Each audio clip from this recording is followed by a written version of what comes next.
So we have the surface area of a cylinder, two cylinders actually. So we have one cylinder whose dimensions we know. It's redesigned so that the new container has the same surface area but half the radius. Clearly the height's going to have to be increased to have the surface areas equal. Let's figure out how this is going to work. So the surface area of a cylinder is equal to the surface area of the base times 2.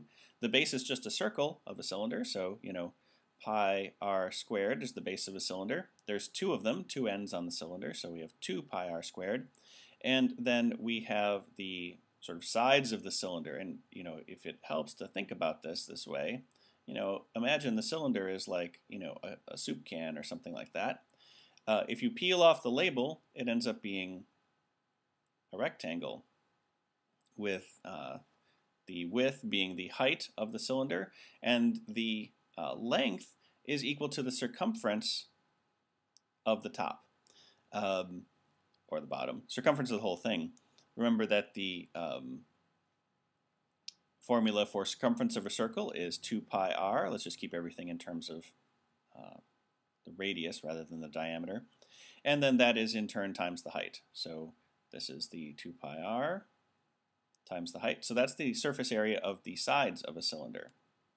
If we can figure out these two elements, we are set.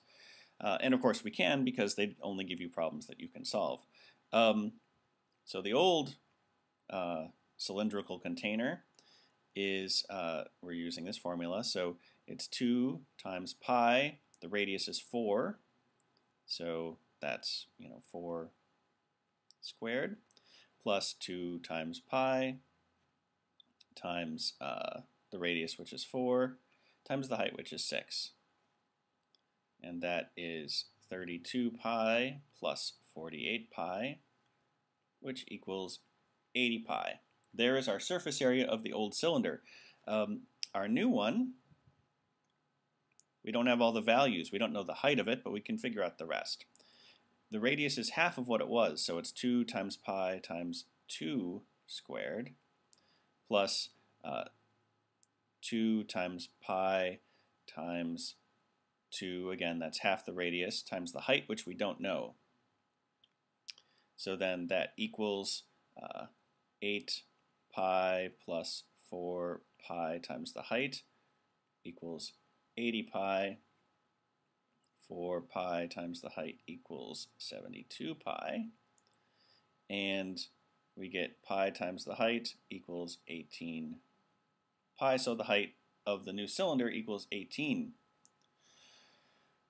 Of course, that's not what the question is actually asking for. It's asking for the ratio of the volume of the original container to the new container. So now we have to do these again.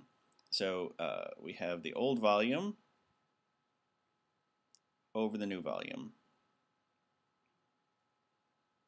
Remember that the formula for the volume of a cylinder is just pi r squared times the height, the area of one of the circular ends times that third dimension.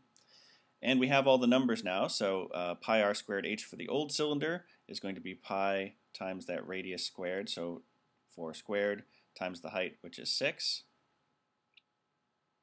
over pi times that smaller radius, which is 2 squared, times the height, which is higher, which is 18.